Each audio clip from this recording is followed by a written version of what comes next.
নমস্কার, আমি প্রদীপ প্রামাণিক।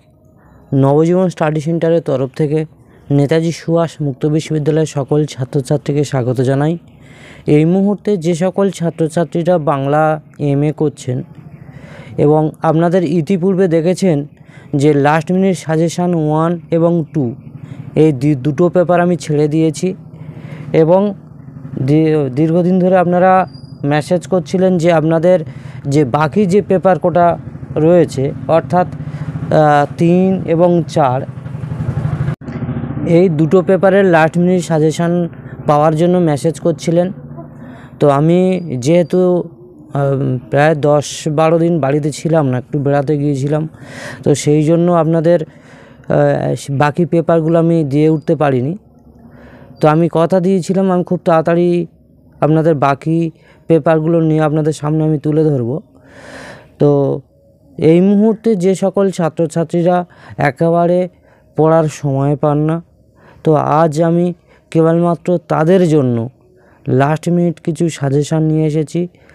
যারা সময় একদম পাবেন না এই কোটা অন্তত খাটবেন।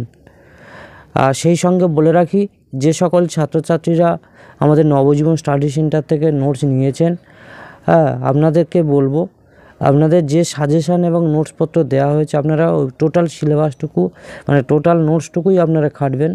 এর মধ্যে আপনারা প্রায় সবটাই কমন পেয়ে যাবেন, কারণ আমি লাস্ট মিনিট সাজেশানে এখানে আপনি হয়তো 70 থেকে 80% কমন পাবেন, কিন্তু ওই যে সাজেশান নোটসটা দিয়েছি ওখানে আপনারা সমস্তটাই কমন পেয়ে যাবেন। ফলে আর যারা একান্ত সময় পান না তারা এই লাস্ট মিনিট সাজেশানটা অবশ্যই করে খাটুন। আর আপনাদেরও বলছি আপনারা এই সাজেশানটাও আপনাদের প্রশ্নপত্রে দাগ মেরে নিয়ে এগুলোর ওপর একটু বেশি গুরুত্ব দিন, ঠিক আছে?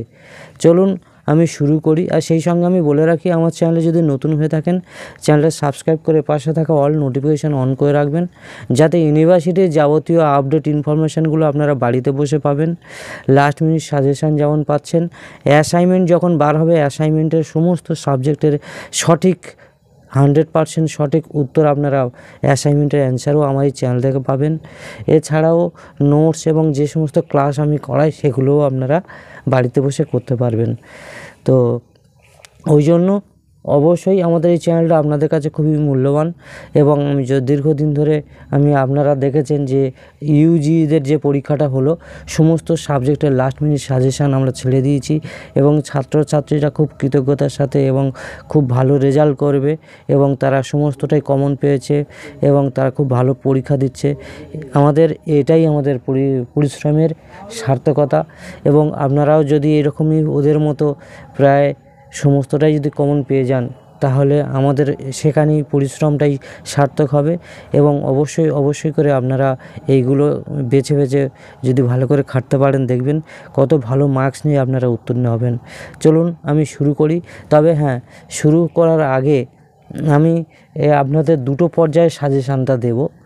দুটো পর্যায় কি না, এবছরে আমি ইতিপূর্বে যে সাজেশানটা দিয়েছিলাম এইভাবে দিইনি।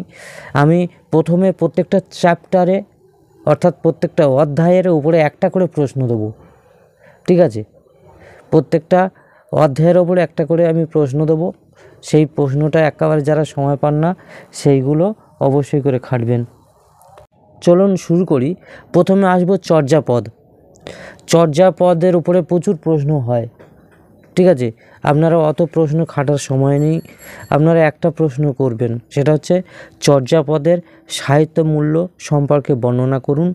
অথবা প্রশ্নটা কখনো ঘুরিয়েও আসবে যে চর্যাপদগুলি বিশেষ ধর্মচিন্তার বাহক হলেও একেবারে সাহিত্যগুণ বর্জিত নয়, এই মন্তব্যটা পর্যালোচনা করুন। ব্যাস, চর্যাপদের এই একটাই প্রশ্ন আপনারা করুন। এরপরে আসছি শ্রী চৈতন্য দেবের চরিতামৃত যেটা আছে, শ্রী চৈতন্য চরিতামৃত, এই অধ্যায় থেকে আপনারা একটা করবেন, ঠিক আছে? সেটা কি না, সাধ্য বাক্য কাকে বলে, সাধন তত্ত্ব বা কি, কৃষ্ণদাস কবিরাজের চৈতন্য চরিতামৃত অবলম্বনে এই দুই তত্ত্বের আলোচনা করুন। এই প্রশ্নটা আবার কখনো ঘুরিয়েও আসে এরকমই, যে কৃষ্ণদাস কবিরাজের চৈতন্য চরিতামৃত যে মধ্যলীলা অষ্টম পরিচ্ছেদের অবলম্বন করে স্বরূপ নির্ণয় করুন।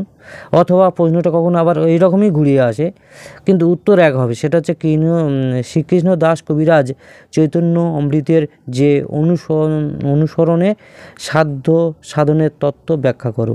অ্যাকচুয়ালি যেভাবে আসুন না কেন উত্তর কিন্তু একই হবে। ঠিক আছে, পরের প্রশ্ন এবার আসছে মনসা মঙ্গল, যে ক্ষেমানন্দর যে মনসা মঙ্গল আছে এর থেকে একটা প্রশ্ন করবেন। সেটা কি না, কেতকাদাস ক্ষেমানন্দের রচিত মনসা মঙ্গল কাব্য প্রধান যে বিশেষত্বগুলি আলোচনা করুন। অথবা প্রশ্নটা ঘুরিয়ে আসবে, সেটা কীরকম না, প্রচলিত আখ্যান অনুসারে মনসা মঙ্গল রচনা কেতকদাসের যে ক্ষেমানন্দের যে বিশিষ্টতা পরিচয় পাওয়া যায় সেটা উদাহরণসহ আলোচনা করুন। ঠিক আছে, আবার কখনো কখনো এই প্রশ্নটা আবার ঘুরিয়েও এইরকমইও আসে। কীরকম দেখো, যে কেতকাদাসের যে ক্ষেপানন্দের যে মনসা মঙ্গল কাব্য কাহিনী নির্মাণ ও গঠন কৌশল পরিচয় দিন।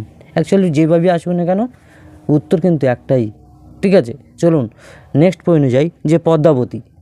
এই যে পদ্মাবতী যে কাব্যটা আছে এর থেকে একটা প্রশ্ন করবেন। কি কোনটা করবেন না, যে সৈয়দ আলাওলের যে পদ্মাবতী কাব্য পাঠ্যাংশের ভাষা, ছন্দ এবং কাব্য সৌন্দর্য বিশ্লেষণ করুন।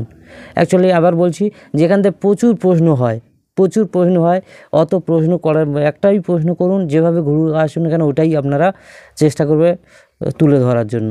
চলুন নেক্সট পয়েন্টে যাই। এবার আসছি বৈষ্ণব পদাবলী থেকে কি করবেন, একটা প্রশ্ন করুন। সেটা হচ্ছে শ্রীকৃষ্ণ রূপ বর্ণনায় গোবিন্দ দাসের বৈশিষ্ট্য সম্পর্কে আলোচনা করে যে কৃষ্ণকুঞ্জ লীলা কৃষ্ণের ভূমিকা সম্পর্কে সংক্ষেপে আলোচনা করুন। পাশাপাশি আবার যে পাঠ্যপদগুলি, যে পাঠ্যপদ বা কাব্য সৌন্দর্য সম্পর্কে আলোচনা করুন। অথবা এই প্রশ্নটা ঘুরিয়ে এরকমও আসতে পারে, শ্রীকৃষ্ণ কীর্তন রূপ বর্ণনা পদসমূহে বৈষ্ণব পদকর্তার যে শিল্প কৌশলের পরিচয় দিয়েছে তা পরিচালনা করুন বা পর্যালোচনা করুন। ঠিক আছে, চলুন নেক্সট পড়ে যেতে যাচ্ছি অধ্যায়। সেটা হচ্ছে মেঘনাদ বধ কাব্য, নিশ্চয়ই খুব জনপ্রিয় একটা কাব্য। এবার এর থেকে কি প্রশ্ন করবেন, এর থেকে আপনি এইরকমই একটা প্রশ্ন করুন। অ্যাকচুয়ালি প্রশ্ন আমি আবার বলছি যে বহু রকম প্রশ্ন ঘুরিয়ে আসবে। মহাকাব্য হিসেবে মেঘনাদ বধ কাব্য কতখানি সার্থক হয়েছে আলোচনা করুন। অর্থাৎ আমি এটা যদি করি তা মোটামুটি যারা একেবারে সময় পান না তো ওইটাই আপনাদের খুব কাজে আসবে। চলুন নেক্সট পয়েন্টে যাচ্ছি। সেটা হচ্ছে সবলা কবিতায় রবীন্দ্রনাথের নারীর যে মহিষী রূপ অঙ্কন করেছেন সে সম্পর্কে উদ্বৃত্ত সহ আলোচনা করুন। পরের প্রশ্ন, বোধ কবিতায় বিশ্লেষণ করে কবি জীবনানন্দ দাশ যে কবি সত্তার যে বোধের ভূমিকা আলোচনা করুন। পরের প্রশ্ন, সোনাতরী কাব্য বসুন্ধরা কবিতা অবলম্বনে রবীন্দ্রনাথের যে মর্মপ্রীতি ও জীবন পিপাসু স্বরূপ বিশ্লেষণ করুন। এইবার আসছি আমরা আর দ্বিতীয় পর্বে। আমি প্রথম পর্বে যে সাজেশনটা দিয়েছিলাম, এবার দ্বিতীয় পর্বের সাজেশনটা হলো যে জীবনানন্দের বোধ কবিতায় প্রকাশিত যে জীবন সংকটের অনুভূমি ব্যক্ত করে কবির মূল বক্তব্য প্রকাশ করুন। ঠিক আছে, এবারে যেগুলো দিচ্ছি টোটাল অ্যাটাচ আমি যে লাস্ট মিনিট সাজেশান করেছি তার উপরে দিয়ে, আর আগে যেটা দিয়েছি টোটাল অধ্যায়ের ওপরে একটা দিয়েছিলাম একটা করে। এবার পরের প্রশ্ন, যে প্রান্তিক কাব্য নামকরণের তাৎপর্য কী, এই কাব্যের কাব্যগত বৈশিষ্ট্য যে নির্দেশ করুন। পরের প্রশ্নে যাচ্ছি। পরের প্রশ্ন হলো যে মুক্তি কবিতার যে মর্ম একটি ব্যর্থ নারীর জীবনের করুণ যে রাগিনী সমালোচনার মন্তব্য যে বিচার করুন। ঠিক আছে, এটা খুব ইম্পর্টেন্ট প্রশ্ন।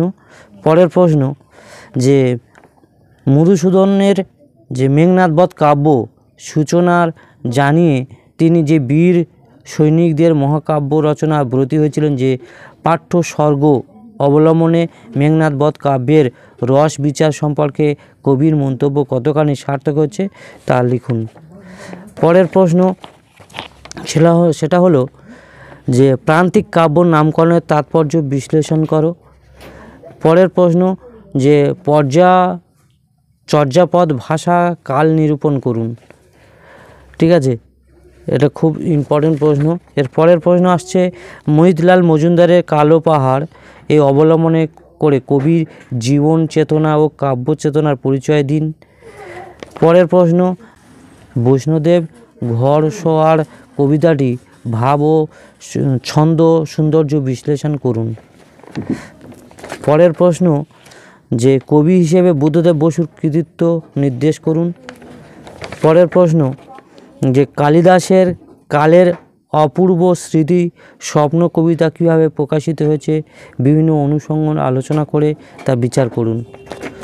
পরের প্রশ্ন, সেটা হচ্ছে মেঘনাদ কাব্যের যে চতুর্থ স্বর্গ অবলম্বনে সীতা যে চরিত্র যে পরিচয় দিয়েছিল সে সম্পর্কে আপনি বিস্তারিত আলোচনা করুন। আর একটা দুটো প্রশ্ন দিয়ে শেষ করব, সেটা হচ্ছে বসুন্ধরা কবিতা চিত্রকল্পগুলি প্রসঙ্গে রবীন্দ্রনাথের যে প্রকৃতি প্রীতি পরিচয় দিন। পরের প্রশ্ন, যে আলাওল রচিত পদ্মাবতী কাব্য সৌন্দর্য বিশ্লেষণ করুন। আর আজকেকার লাস্ট প্রশ্ন, সেটা হলো কেতো দাস যে ক্ষেমানন্দের মনসামঙ্গল কাব্যের পরিচয় দিন। এই হলো আমার লাস্ট মিনিট সাজেশান। যদি আপনার কোনো বিষয়ে কোনো হেল্প লাগে অবশ্যই আপনারা আমাদেরকে মেসেজ করুন। অবশ্যই চ্যানেলটা সাবস্ক্রাইব করে পাশে থাকুন। আগামী দিনে সমস্ত বিষয় নিয়ে আপনাদের পাশে আসছি খুব তাড়াতাড়ি। ধন্যবাদ, ভালো থাকুন, নমস্কার।